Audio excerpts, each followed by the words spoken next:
이제 대림절 마지막 네 번째 주일에 초가 켜졌습니다.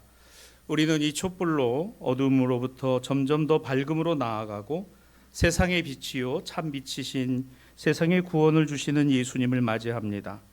앞서 3주간의 대림절기는 예수님을 맞이하는 감사와 준비의 시간이었으며 의미를 우리가 보다도 분명히 새길 수 있었습니다. 이제 성탄을 앞둔 대림절 마지막 네 번째 주일, 이 말씀에서 우리는 한 지역, 한 가정, 한 여인을 보게 됩니다. 오늘 예배 시작 본문 누가복음 1장 47절로 57절은 내 영혼이 주를 찬양하며 이렇게 시작합니다. 예수의 어머니 되신 마리아의 찬양입니다. 시대적으로, 역사적으로, 사회적으로, 종교적으로 당시 유대 이스라엘은 매우 엄중하고 어둡고 암울한 시대였습니다. 바로 그때 예수의 어머니 마리아는 찬양합니다. 노래합니다. 하나님의 영광을 바라봅니다. 하나님의 놀라운 일이 세상에 압제당하는 자들과 가난한 자들과 굶주린 자들에게 은총이 되며 세상에 권세 있고 부유한 이들에게 힘없고 가난한 이들에게로 하나님의 공의와 자비가 은혜가 옮겨진다는 것을 바라고 소망하고 희망하고 기대하고 있습니다. 그녀의 소망과 기도입니다. 그래서 입을 열어 찬송합니다. 여러분, 내가 구하고 원하는 것이 있으면 찬송하세요. 하나님의 영광을 올려드리시길 바랍니다. 하나님의 영광이 은혜로 내게 임하시기를 기도하시기를 바랍니다. 그녀가 그러했어요. 그녀의 믿음입니다. 그녀의 처지와 형편이 다 그러했습니다. 다윗의 후손으로 유다 지파의 한 처녀 마리아는 당시의 혼인 관습으로 본다면 15세에서 16세 전후로 보여지는 나이입니다. 그녀에게는 요셉이라는 정혼자가 있었습니다. 나사렛에 사는 목수 청년입니다. 시대의 암울함과 고통을 이들도 정면으로 응시할 수밖에 없었습니다. 나중에 예수님이 나시고 예루살렘 성전에 올라갈 때 하나님 앞에 드릴 예물이 가난한 자들이 드렸던 비둘기였다는 것을 보면 이 두 사람이 가정을 이루고 살아가는 형편이 그리 넉넉하지 못했다는 것을 우리가 알게 됩니다. 마리아의 가정 그렇습니다. 그녀의 가까운 친척이었던 예루살렘 제사장 중 한 명 사가랴의 아내이자 세례 요한의 어머니가 되는 엘리사벳입니다. 마리아의 친척 엘리사벳은 아이를 낳지 못하던 여성이었습니다. 당시 이스라엘 유대에서는 가정에 자녀가 없다는 것은 수치였고 하나님의 저주라고 여겼습니다. 그런 엘리사벳이 하나님의 은혜로 아이를 가지게 되었는데 엘리사벳의 남편 사가랴는 제사장임에도 불구하고 이 놀라운 하나님의 은혜를 감당할 믿음이 부족했습니다. 그는 아내 엘리사벳이 곧 아이를 갖게 될 것이라는 천사로부터 소식을 받았지만 그는 이렇게 얘기합니다. 아이고, 저는 늙은입니다. 제 아내도 나이가 많습니다. 무엇을 보고 그런 일을 믿으라는 말씀입니까? 여러분 가지고 계신 성경 누가복음 1장 18절을 공동 번역으로 보면 이렇게 되어 있어요. 저는 늙은입니다. 제 아내도 나이가 많습니다. 뭘 보고 그런 일을 믿으라고 하시는 겁니까? 여기서 느껴지는 게 뭐예요? 소망 없습니다. 희망하는 거 이미 포기했습니다. 절망, 그게 오늘 우리의 현실입니다. 여러분의 삶은 어떻습니까? 소망 있으신가요? 희망하고 있는 것이 보여집니까? 아니면 여전히 나는 절망의 자리에서 어찌할 바를 모르고 살아가고 있는가요? 이렇게 되자 사가랴는 아이를 낳기까지, 아내 엘리사벳이 세례 요한을 낳기 전까지 말을 하지 못하는 신세가 되었습니다. 말을 하지 못하는, 입을 열어서 말을 하지 못하는. 왜 그럴까요? 여러분, 왜 하나님께서 세례 요한의 아버지가 되는 이 사가랴의 입을 막으셨을까요? 쓸데없는 말 하지 말라는 겁니다. 절망의 말 하지 말라는 거예요. 소망 없는 말을 하지 말라는 겁니다. 입을 벌렸으면 찬양하고 하나님의 영광을 드러내는 말을 해야 되는 것이에요. 찬송하는 삶을 살아가야 되는 것이죠. 그런데 사가랴는 아이고, 나는 늙은입니다. 내 아내도 나이가 많습니다. 뭘 보고 그런 일을 믿으라고 말씀하십니까? 누가복음 1장 18절이에요. 여러분, 이게 사가랴의 믿음이에요. 이게 사가랴가 갖고 있는 현실입니다. 여러분, 입을 열어서 절망의 말, 비판의 말 얼마든지 할 수 있습니다만, 입을 열어서 하나님의 영광을 드러내고 하나님을 찬양하고 하나님께 감사하고 하나님의 은혜를 말하는 우리 성도들이 되시기를 주님의 이름으로 축원합니다. 그럴 자신 없으면 입을 닫으세요. 하나님이 그 입을 닫게 하기 전에 입을 닫으시기를 바랍니다. 여러분, 이 사가랴는 입이 봉해져 버렸어요. 언제까지? 세례 요한이 날 때까지. 저는 이 말씀을 묵상하면서 사가랴의 입이 봉해진 것을 누가 제일 기뻐했을까? 한번 생각을 해봤습니다. 아내 엘리사벳일 거예요. 그렇지 않겠습니까? 그렇게 6개월이 지났습니다. 그들에게서 아들이 드디어 출생했으니 그가 누구예요? 세례 요한입니다. 예수님의 길을 예비하고 주님이 오실 길을 미리 준비했던 하나님의 종 세례 요한. 이런 일이 있고 6개월이 지났습니다. 이번에는 마리아에게 놀라운 이야기가 전해집니다. 은혜를 받은 자여, 네가 하나님의 은혜로 잉태하여 아들을 낳을 것이다. 여러분, 이게 가능한 이야기입니까? 하나님의 은혜로 잉태하여 아들을 낳을 것이다. 이게 가능한 이야기인가요? 우리의 관점으로, 우리의 생각으로, 우리가 알고 있는 바의 지식으로 이게 가능한 일입니까? 여러분, 하나님이 우리가 가능하다라고 하는 일을 하시는 하나님이 아니라 내가 불가능하다라고 여기는 그 일에 하나님의 손길이 있다는 거예요.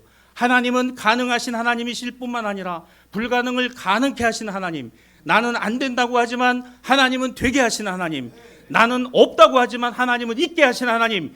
나는 손을 대야 되지만 하나님은 말씀으로 변화시키시는 능력의 하나님이시라. 이 은혜가 여러분의 가정 가운데, 여러분의 삶 가운데 임하기를 주님의 이름으로 축원합니다. 얼마나 놀라워요. 하나님의 은혜로 잉태하여 아들을 낳을 것이다. 리얼리? 정말? 그게 가능한 이야기? 그게 맞는 이야기야? 그게 정말 되는 일이야? 우리는 믿으려고 하지 않아요. 우리는 이해하지 않습니다. 우리는 받아들이려고 안 해요. 우리는 의심부터 합니다. 우리는 불신부터 해요. 왜 그럴까? 여러분, 사람이 의심하고 불신하는 가장 큰 이유는 자기 자신을 믿기 때문에 그래요. 자기 자신의 지식을 믿습니다. 자기가 경험한 걸 믿습니다. 자신이 살아온 날들에 그와 같이 축적된 모든 것들을 믿기 때문에 이 내용에 대해서는 내가 아는 것 외에는 나는 믿으려고 하지 않는 거예요. 그런데 오늘 중요한 말씀이 나옵니다.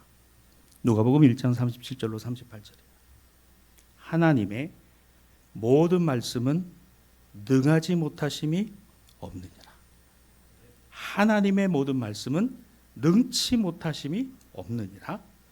말씀대로 내게 이루어지이다. 하나님의 말씀이 능치 못함이 없다라는 이 믿음이 누구에게? 마리아에게 있었으니 이 말씀대로 어떻게 해요? 내게 이루어지이다. 말씀대로 이루어지이다. 자, 그러면 여러분 어떻게 해야 될까요? 하나님의 말씀을 읽으세요. 하나님의 말씀 묵상하세요. 하나님의 말씀을 외워보려고 하세요. 로제의 아파트 가사만 영어로 외우려고 하지 말고, 여러분, 이거 정말 중요한 말씀이에요. 특별히 우리 다음 세대, 우리 어린 친구들, 세상의 아이돌 노래만 외우지 말고 하나님 말씀을 외우는 우리 친구들이 되기를 주님의 이름으로 간절히 축복합니다. 그래서 새해에는 말씀을 적어도 아유, 내가 이 정도 한 109절은 그냥 외워야 되는 거네. 다들 눈이 동그래지는데, 이 말씀이 왜? 내가 외운 말씀이, 내 마음에 둔 말씀이 내게 이루어지이다. 왜? 하나님의 말씀이니까. 하나님의 말씀대로니까. 15, 16세 된 이 마리아, 오늘 그는 예수님을 잉태하고 얼마나 당혹스러웠겠어요. 남자와의 관계가 있었던 것도 아닙니다. 정혼자가 있었지만 결혼을 한 것도 아닙니다. 하나님의 은혜로 성령으로 잉태하지, 이게 도대체 가능한 이야기입니까? 이걸 도대체 믿으라고 하는 겁니까? 이게 도대체 현실 가능한 이야기였나요? 아닙니다. 말씀하신 분이 하나님이시면 말씀하신 대로 하나님이 이루시고 그 하나님이 이루어 주실 것을 내가 믿고 있다라고 하는 찬양과 감사와 영광이 어디서? 내 입에서, 내 마음에서, 내 삶에서 올라와야 된다는 거예요. 드러나야 된다는 거예요. 표현돼야 한다는 겁니다. 한번 생각해 보십시오. 마리아가 엄청난 하나님의 은혜를 입은 겁니다. 그러나 그녀는 그 사실을 의심할 수밖에 없었지만 의심하는 것보다는 믿었어요. 그 말씀대로 이루시는 분이 하나님이라고 그는 믿었습니다. 어떻게 이룰 수 있을까요? 이 일을 행하시는 하나님, 그 하나님을 지금 믿는 나의 믿음, 그렇습니다. 믿음이 살아있다는 거예요. 산 믿음이라는 겁니다. 여러분, 산 믿음은 산돌이신 예수 그리스도를 붙드는 겁니다. 주님이 이루십니다. 여러분의 가정을 주님이 이끌어 가십니다. 그게 살아있는 신앙과 산 믿음이요, 살아있는 믿음인 것이죠. 우리가 하나님의 은혜를 받고 그것을 받을 만한 믿음이 있고, 그러므로 우리는 그것으로 다 되었다. 아니, 한 걸음 더 나아가 봅시다. 그 믿음을 갖고 있고 그 은혜를 갖고 있음에도 불구하고 우리는 여전히 현실에서 힘들고 어렵습니다. 답답할 때가 있습니다. 불안할 때가 있습니다. 의심이 될 때가 있습니다. 아닌 것 같다라고 여겨질 때도 있습니다. 그게 우리 마음과 우리 생각의 주된 내용들입니다. 은혜를 받았어도, 믿음을 갖고 있어도, 말씀을 들음에도, 말씀을 외우고 그 말씀을 붙들고 살아감에도 여전히 우리 안에는 불안이, 의심이, 그리고 절망이, 그리고 낙심함이 찾아올 수 있다는 거예요. 아직 이루어지지 않는 하나님의 은혜의 약속과 은혜 때문에 오늘의 삶의 현실에서 일어나는 삶의 위기, 어떻게 해야 할까요? 마리아를 보십시오. 그 어린 나이에 얼마나 불안했을까? 누구와 이 이야기를 나눌 수가 있었겠습니까? 바로 그때 하나님의 말씀이 마리아에게 번개같이 이렇게 임합니다. 너의 친족 엘리사벳, 그녀도 늙어서 아들을 잉태하지 않았느냐. 그는 임신하지 못한다고 알려지니 이미 임신한 지 6달이 되었다. 누구에게? 마리아에게. 어떤 마리아에게? 불안, 염려, 걱정. 도대체 이게 무슨 일인가? 내 삶에 이와 같은 일이 일어나고 있는 것을 도저히 나는 이해할 수가 없다. 바로 그때 하나님께서 마리아에게 누구를? 엘리사벳을 생각나게 하셨다는 거예요. 아, 그렇구나. 엘리사벳이 있었지. 본문 39절로 40절입니다. 그때 바로 마리아가 일어나. 여러분, 하나님의 은혜가 번개같이 마리아에게 임하면서 너 답답하고 힘들고 어렵고 절망스럽고, 그러나 봐라, 저 산골에 너희 친족 엘리사벳은 6개월 전에 나이가 많아 임신하지 못하는 그녀가 임신하고 있지 않느냐. 그녀를 찾아가라. 마리아가 벌떡 일어나서 그 동네에 이르러 사가랴의 집에 들어가 엘리사벳에게 문안했다 그랬습니다. 얼마나 먼 길이었을까 우리는 가늠하기 어려워요. 3, 4일, 4, 5일 그래요. 그렇게 걸었을 수도 있습니다. 마리아는 오늘 이 은혜를 받고 그녀는 엘리사벳에게 이 사가랴의 가정에 가서 자신이 처한 이와 같은 처지와 형편을 뭘 하고 싶었어요? 이야기하고 싶고 나누고 싶고 함께하고 싶었다. 누구에게도 이야기하지 못하는 거예요. 누구와도 나눌 수 없는 그와 같은 어려움입니다. 마리아 자신에게는 신앙적인 도움을 줄 수 있는 사람이 있었던 거예요. 그런데 생각나지 않았던 거예요. 이 생각을 나게 하신 분이 하나님이십니다. 이런 사람이 가까이 있는 게 복이에요. 제가 여러분 자녀들 제가 축복 기도할 때 빼놓지 않고 하는 기도가 있어요. 하나님, 좋은 선생님을 만나게 하시고, 좋은 친구와 교제가 되게 하시고, 좋은 사람이 되게 하시고, 그가 좋은 사람으로 쓰임되게 해달라고, 만남의 복을 달라고 제가 늘 축복하고 기도합니다. 여러분 동의하시나요? 그렇게 기도하시기 바랍니다. 병원에 가는 것은요, 믿음이 없어 병원 가는 게 아니에요. 하나님, 좋은 의사 만나게 하시고, 사진 판독 잘하는 의사 만나게 하시고, 주사 정맥줄을 잘 잡는 간호사 만나게 하시고. 여러분, 잘못 만나면요 온몸이 멍투성이가 돼요. 정맥이 뛰기 때문에. 그래서 제가 이렇게 보면요, 우리 권사님들 뭐 이렇게 성도들 보면은 아이고 맞으셨는데 이게 정맥 잘 못 잡았구나. 기도하고. 우리가 버스를 탑니다. 버스를 타면서도 그냥 타는 게 아니라 기도하면서 타야 돼요. 하나님 아버지, 저 운전기사가 정말 믿음직하게 운전할 수 있게 해주시기 원합니다. 어젯밤에 혹시 부부싸움하고 술 실컷 먹고 운전하지 않았으면 좋겠습니다. 하나님, 그렇게 기도하고 타는 거예요, 여러분. 그리고 앉아서 자꾸 마음이 불안하고 그러면요, 성경 암송구절에서 하나님 말씀을 읽고, 내가 불안하지만 하나님 주시는 은혜가 있고, 내가 참 알 수 없지만 그러나 하나님의 은혜 또한 알 수 없이 내게 걱정하지 마라, 염려하지 마라, 내가 너와 함께 있다. 이 말씀이 나에게 위로가 되고 나의 힘이 돼요. 하나님이 마리아의 마음속에 두려움이 떠나가게 하신 게 아니에요. 걱정과 근심이 떠나가게 하신 게 아닙니다. 마리아야, 엘리사벳에게 가라. 엘리사벳을 만나라. 전혀 생각하지 못했던 이와 같은 만남을 하나님이 허락하여 주셨습니다. 엘리사벳을 만났습니다. 42절로 43절입니다. 여자 중에 내가 복이 있으며 내 태중에 아이도 복이 있도다. 내 주의 어머니가 내게 나오니 이게 어떻게 된 일이냐라고 이야기를 합니다.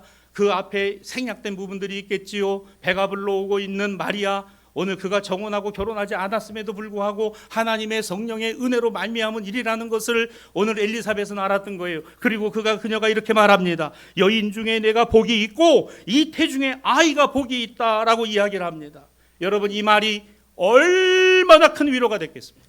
이 말이 얼마나 큰 감동이 됐겠습니까? 너 배가 불렀네? 이거 어떤 일이야? 왜 이래? 너 무슨 일을 한 거야? 아니에요. 얼마나 힘드냐? 다른 사람은 이해하지 못하지만 나는 너의 그 아픔과 그 어려움을, 그래 나도 나이가 많아서 임신하지 못하고 있을 때 하나님께서 내게 은혜를 부어주사 오늘 하나님의 종, 하나님의 사자가 나에게 말씀하신 대로 나에게 임신을 허락해 주셔서 내 태중에 아이가, 그런데 내 주의 어머니를 만나니 이 태중에 아이가 뛰노는 것을 내가 느끼는구나. 최초의 여전도회는 엘리사벳과 마리아였습니다. 임신한 여인의 모임.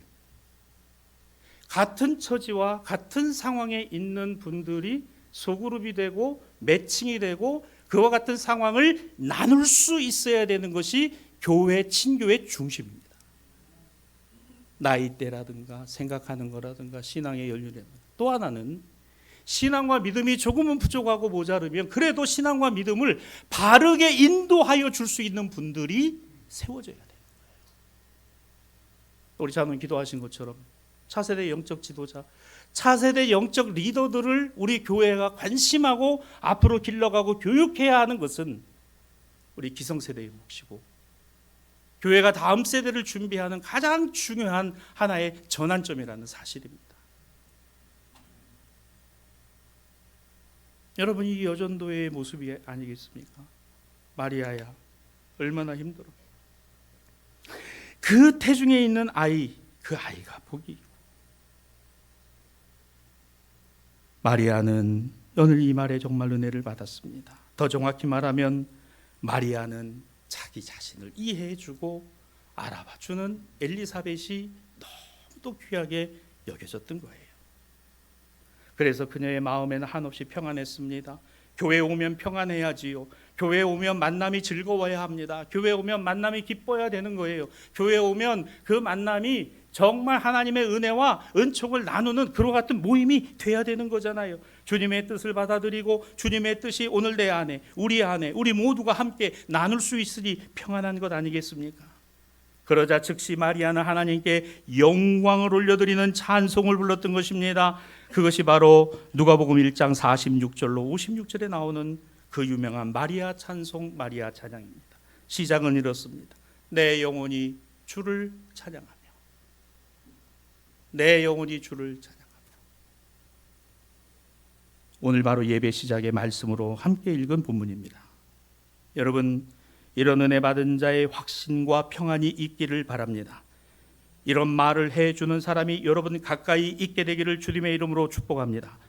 그리고 여러분도 이와 같은 신앙과 믿음의 올바른 조언자, 조력자, 협력자, 그리고 은혜 나눔의 사람이 되시기를 주님의 이름으로 부탁을 드립니다. 우리에게 하나님의 은혜가 필요하고 그 은혜를 감당할 믿음도 중요하지만 현실의 내 삶의 어려움과 아픔을 같이 나눌 수 있는 사람이 참 중요해요. 여러분, 이런 분들은 입이 무거워야 합니다. 정말 입이 무거워야 해요.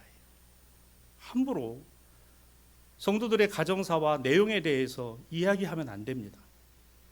내밀하게 듣고 알고 있는 그 내용을 내가 기도의 제목으로 갖고 있을지언정 그는 나와 하나님 사이. 그래서 입이 무거워야 돼요. 보세요. 사가랴의 입을 하나님이 왜 닫으셨어요? 불평하지 마라, 불명하지 마라, 절망하지 마라, 낙심하지 마라, 내 생각대로 하지 마라. 입을 아예 닫아버리셨어요. 세례 요한이 날 동안 마리아의 입은 열려 있었습니다. 찬양했습니다. 엘리사벳의 입도 열려 있었어요. 여러분, 우리가 교회 안에서 신앙과 믿음을 나누는 것이 무엇입니까?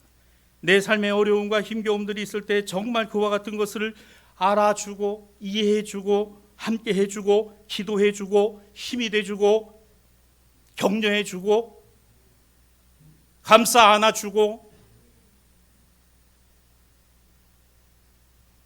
같이 울어주고 이야기 들어줄 사람. 여성은 여성대로 묶어주고 남성은 남성대로 묶어주고 비슷한 삶의 경험과 신앙적 나눔이 얼마나 큰 위로가 될까. 왜? 그 모임 가운데에는 주님이, 주의 성령이 함께 하시기 때문에 그렇다는 거예요. 어떤 사람들은 이렇게 말합니다. 에이, 나는 혼자서도 신앙생활 잘해. 나는 내가 지금까지 신앙의 연륜이 얼마인데 나는 혼자서도 잘해. 여러분, 그렇습니까? 혼자서 잘하는 신앙과 믿음은 없어요. 왜 그런지 아세요? 자기 생각에 빠져요. 자기 생각에 빠져 있으니까 절대로 문제 해결이 일어나지 않습니다. 들으려고 하지 않아요. 하나님 말씀도 아멘으로 받지 않습니다. 어떤 이야기도 듣지 않으려고 하는 거예요. 그게 어쩌면 우리의 모습인지도 모릅니다. 성도 여러분, 마리아가 성령 충만한 엘리사벳을 만나 무려 3개월간 따뜻한 격려와 위로를 받았어요. 하나님께서 장차 자신의 태중에 있는 아이를 통해 세상을 새롭게 창조하시고 오늘 이 아이가 세상의 구주가 되는 놀라운 역사를 오늘 그 안에 품고 있음을 적어도 마리아에게 이 같은 확신을 준 이가 엘리사벳이었다는 겁니다. 저는 우리 대사교회 담임 목사로 여러분에게 간절히 부탁합니다. 믿음이 약한 성도들에게 힘을 주세요. 초신자들에게 신앙과 믿음을 알게 하는 바른 지혜로 여러분이 도와주시면 좋겠습니다. 특별히 우리 교회에서 오래도록 신앙과 믿음을 가지신 분들, 우리 교회에서 직인과 직분을 가지고 계신 분들, 이분들에게 당부하고 부탁합니다. 신앙과 믿음의 격려자가 되어주시고 위로자가 되어주시고, 목사가 좋은 말을 하면 아멘도 하시고 맞는 말 하면 더 크게 아멘 하시고,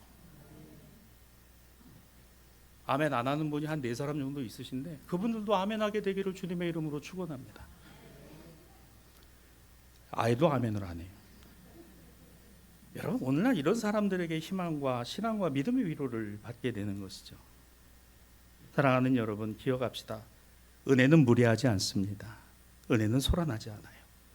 은혜는 강요하지 않습니다. 은혜는 성령이 주시는 위로와 위로하심, 그리고 조용하지만 강력한 역사입니다. 오늘 또 다른 본문 미가서의 말씀입니다. 베들레헴 에브라다야, 너는 유다 족속 중에 작을지라도 이스라엘을 다스릴 자가 내게서 내게로 나올 것이라. 베들레헴, 떡방앗간이라는 이름을 지닌 이 동네, 그저 시골에 아주 보잘것없는 이곳이 이스라엘을 다스릴 다스릴 자가 내게서 나올 것이라. 여러분, 나의 작은 관심과 섬김 하나가 세상을 바꾸는 하나님의 역사와 능력이 될 것이라고 믿는 것이 우리의 신앙이라는 거예요. 오늘 우리의 이 아이들 중에서 하나님이 이 땅 안에서 귀하고 복 있게 쓰실 것이 있다는 것을 우리가 믿는 겁니다. 믿고 사랑하는 거예요. 믿고 가르치는 거예요. 여러분, 교회는 세상 안에서 보잘것없고 별거 아닙니다. 그러나 교회는 생명이시요 주님이신 그리스도를 품고 있고, 그리스도를 믿고 있고, 그리스도를 전하고 있고, 그리스도로 살아가는 성도들이 있기 때문에 강력한 겁니다. 다른 어떤 것이 아니죠. 유대교울 중에 보잘것없고 작지만, 위로의 하나님은 은혜의 주님이시요 은혜의 주님은 우리를 위로하시는 사랑의 하나님이시오. 소란한 세상에 엉클어지고 혼돈의 세상 속에 고요하지만 바른 질서를 세상의 방식으로만이 아니라 하나님 당신의 방법으로 이끌어가고 계심을 우리가 보는 것입니다. 여러분의 삶이, 여러분의 가정이 이 땅과 온 세계가 여호와의 능력과 여호와의 이름을 의지하며 하나님 메시아 예수를 그리스도를 통하여 다스러지고 만들어지고 일으켜지고 세워짐을 기억하십시오. 거기에 여러분의 가정이 있게 되기를 주님의 이름으로 축복하고, 여러분의 손으로 하는 일과 생업이 있기를 축원하고, 특별히 여러분의 자녀손들이 이와 같게 되기를 주님의 이름으로 축원합니다. 말씀을 마무리합니다. 오늘 서신서 본문 히브리서 10장은 7절과 9절에 딱 두 가지 말씀을 여러분하고 함께 나눕니다. 하나님의 뜻을 행하러 왔나이다. 보시옵소서, 내가 하나님의 뜻을 행하러 왔나이다. 뭘 해요? 나의 원대한 비전, 계획, 야망, 욕망, 그걸 이루기 위한 인생, 물론 그런 길도 있습니다. 그러나 우리는 무엇을 이루는 거예요? 하나님의 뜻이 이 땅 가운데서 이루어지기를 구하고 원하는 사람이에요. 그런 일이 있었어요? 그런 일이 있었죠. 아버지의 뜻이 이 땅 안에서 이루어진 것이 바로 하나님의 아들 예수께서 이 땅에 육신을 입고 오신 것입니다. 우리는 그 주님을 이제 기다렸습니다.